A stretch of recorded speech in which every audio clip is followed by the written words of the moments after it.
My name is Nia Okafor, and today, the man who tried to bury my intellect under the weight of his own prejudice is discovering that some students are protected by more than just their grades.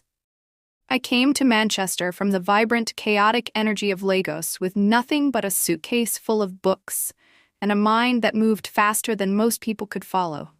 I spent 3 grueling years in this city, enduring the relentless gray rain and the biting northern cold, pouring every ounce of my soul into my postgraduate research. I believed in the sanctity of the ivory tower. I believed that in the hallowed halls of academia, merit was the only currency that truly mattered. But today, during what should have been the crowning achievement of my young life, I learned a bitter lesson. To some, a woman with my skin, my heritage, and my accent isn't allowed to be brilliant without a reasonable explanation. They thought they could steal my glory and claim my hard work as their own, but they forgot one crucial detail. My fiancé is the man who quietly owns the very ground this university is built upon.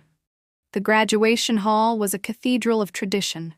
Soaring vaulted ceilings, intricate stained glass that cast long, colorful shadows across the floor, and the heavy, intoxicating scent of old wood, floor wax, and expensive perfume. I was dressed in my stiff cap and heavy black gown, sitting among hundreds of other students, my heart thumping a nervous rhythm against my ribs as I waited for my name to be called for the Excellence in Research Award. This wasn't just any prize, it was the highest honor the faculty could bestow. And my thesis on international macroeconomics and the digital shift in emerging markets had been hailed as a revolutionary breakthrough by every external reviewer.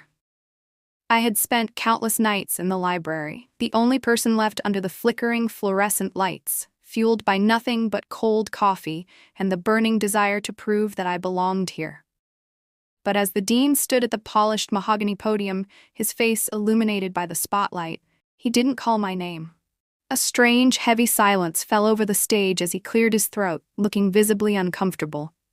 Instead of the award ceremony continuing as planned, he invited my lead supervisor, Dr. Harrison, to make a special administrative announcement. Dr. Harrison was a man who wore his tenure and his family lineage like a suit of armor. He was the kind of academic who looked at international students not as scholars, but as revenue streams. He stood at the microphone, looking down at the crowd with a smug, superior air that made my stomach turn.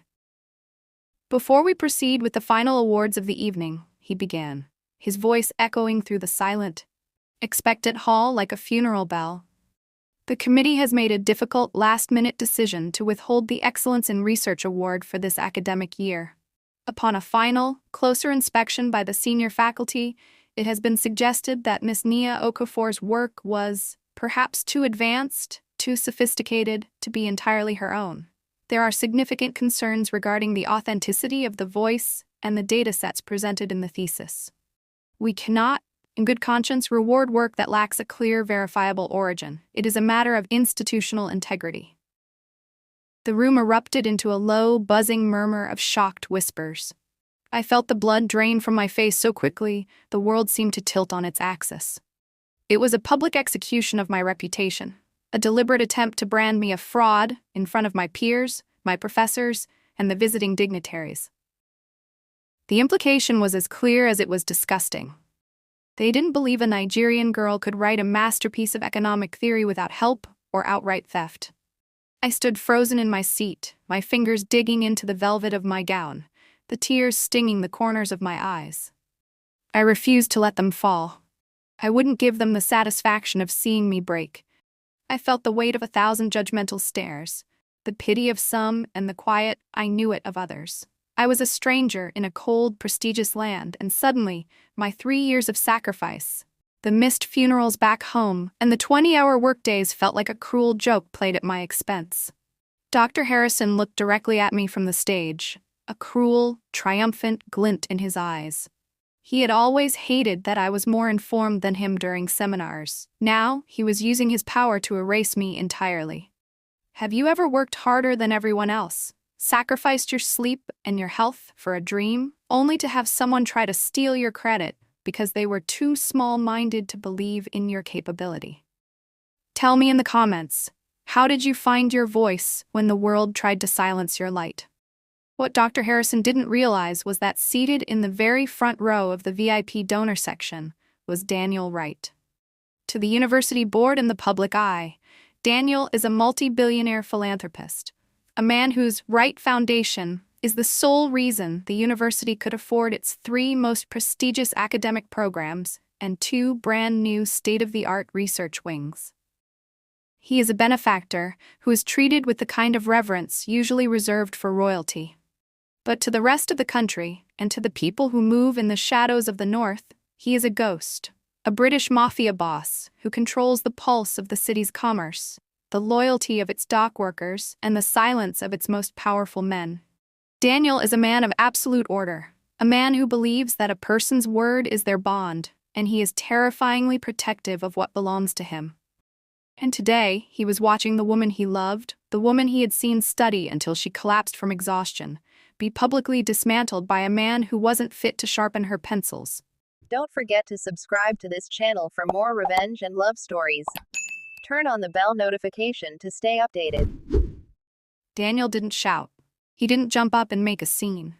That isn't his way. He simply stood up, his movements fluid and precise, adjusted the cuff of his charcoal gray bespoke suit, and began walking toward the stage. The academic procession faltered. The music stopped abruptly. The dean looked confused, then terrified, as he realized the most powerful donor in the university's history was approaching the podium without an invitation. Dr. Harrison's smirk didn't just fade. It vanished, replaced by a look of sheer cold dread as he recognized the man who held the university's financial lifeblood in his hands. Daniel reached the stage and calmly took the microphone from the dean's trembling hand. He didn't look at the crowd, and he didn't look at the cameras. He looked directly at Dr. Harrison, his eyes like 2 chips of flint. "It's a fascinating thing to hear you speak of authenticity and verifiable origins, Dr. Harrison," Daniel said. His British accent was smooth, cultured, and carried a low, lethal authority that made the very air in the hall feel heavy. "Because you see, my foundation doesn't just fund the bricks and mortar of this institution. We fund the entire digital infrastructure, the secure servers, and the encrypted backups of the economics faculty. Which means I have the unique ability to see the metadata of every single document uploaded to this university's network over the last 3 years." Daniel pulled a slim tablet from his inner jacket pocket and tapped the screen with a steady hand. The massive projector screen behind the stage, which usually displayed the names of graduates, flickered to life. It displayed a series of timestamped documents, highlighted in red and blue. "These," Daniel pointed to the screen, "are the original, raw data sets and first-order drafts of Nia Okafor's thesis. They were written, edited, and encrypted 3 full months before you, Dr. Harrison, ever claimed to oversee her research. And these," he tapped the screen again, revealing a series of leaked emails, "are the private messages where you, Dr. Harrison, attempted to sell Nia's proprietary economic models to a private consultancy firm in London under your own name, claiming her brilliance as your own invention. It seems the only thing unauthentic and unverifiable in this hall tonight is your tenure and your integrity." The silence in the hall was so absolute you could hear the heartbeat of the person sitting 3 rows away. It was the sound of a man's career being systematically dismantled in front of his entire world. Dr. Harrison's face went from a pale white to a sickly, bruised purple. He tried to speak, to offer some desperate academic defense, but his throat had seized up.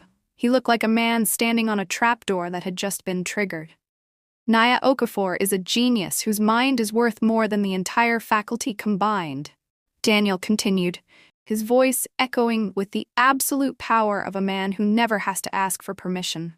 "And this university has shown today that it is no longer a place of merit or higher learning, but a place of theft, cowardice, and deep-seated prejudice.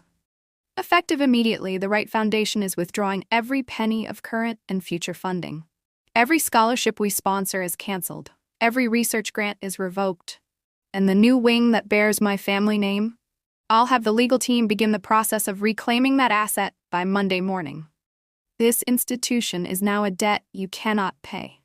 And as for Dr. Harrison, my legal team is filing a multi-million-pound suit for intellectual property theft, fraud, and defamation. I suggest you find a very good lawyer, though I suspect no one in this city will take your call." Daniel turned away from the cowering professor and looked toward me in the crowd. His expression softened, a brief, private moment of warmth that was for me and me alone. He held out his hand across the stage. "Nia, come and take what belongs to you. You've earned it 1,000 times over." I stood up. My legs felt like lead, but my heart was soaring. I walked up those stairs, the hem of my gown rustling against the wood. I didn't look at the dean, who was practically shaking with fear, and I didn't spare a single glance for the man who had tried to ruin me. I walked to the podium and took the Excellence in Research Award myself. I didn't say a word to my detractors. I didn't have to. The silence of the room was my greatest speech. I stood there, a Nigerian woman who had conquered their systems, standing beside a man who had conquered their world. As we walked out of the hall together, the silence of the room was replaced by a sudden, thunderous standing ovation, not from the faculty, but from the students. They had seen the truth, and they had seen a king protect his queen. Dr. Harrison was already being led out of a side door by campus security, his reputation dead, his future erased, and his name destined to be a cautionary tale in the annals of the university. In the back of the sleek, black car, as the Manchester rain began to drum a peaceful rhythm against the roof, Daniel finally let go of the ironclad control he kept in public.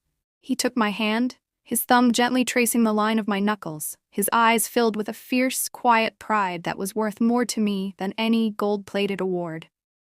"I told you the day we met, Nia," he said softly, his voice a low anchor in the quiet of the car. "In my world, we don't let anyone dim a light as bright as yours.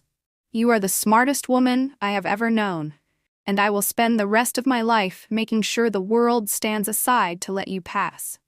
You don't ever have to raise your voice to be heard. I'll make sure the world is silent when you speak." I leaned my head against his shoulder, watching the lights of the city blur in the rain. I realized then that while I had the brains to change the global economy, I had a man who had the power to make sure the world was forced to listen to the change I was bringing. My name is Nia Okafor. I am a scholar, a survivor, and the woman who learned that when you have the right man by your side, justice isn't just a concept, it's the most beautiful design of all. And tonight, for the first time in 3 years, I finally felt like I was home. Thanks for watching. Don't forget to subscribe to this channel for more Mafia love and justice stories. Where are you watching from? Drop your country in the comments. I'd love to hear your thoughts. Don't forget to subscribe to this channel for more revenge and love stories. Turn on the bell notification to stay updated.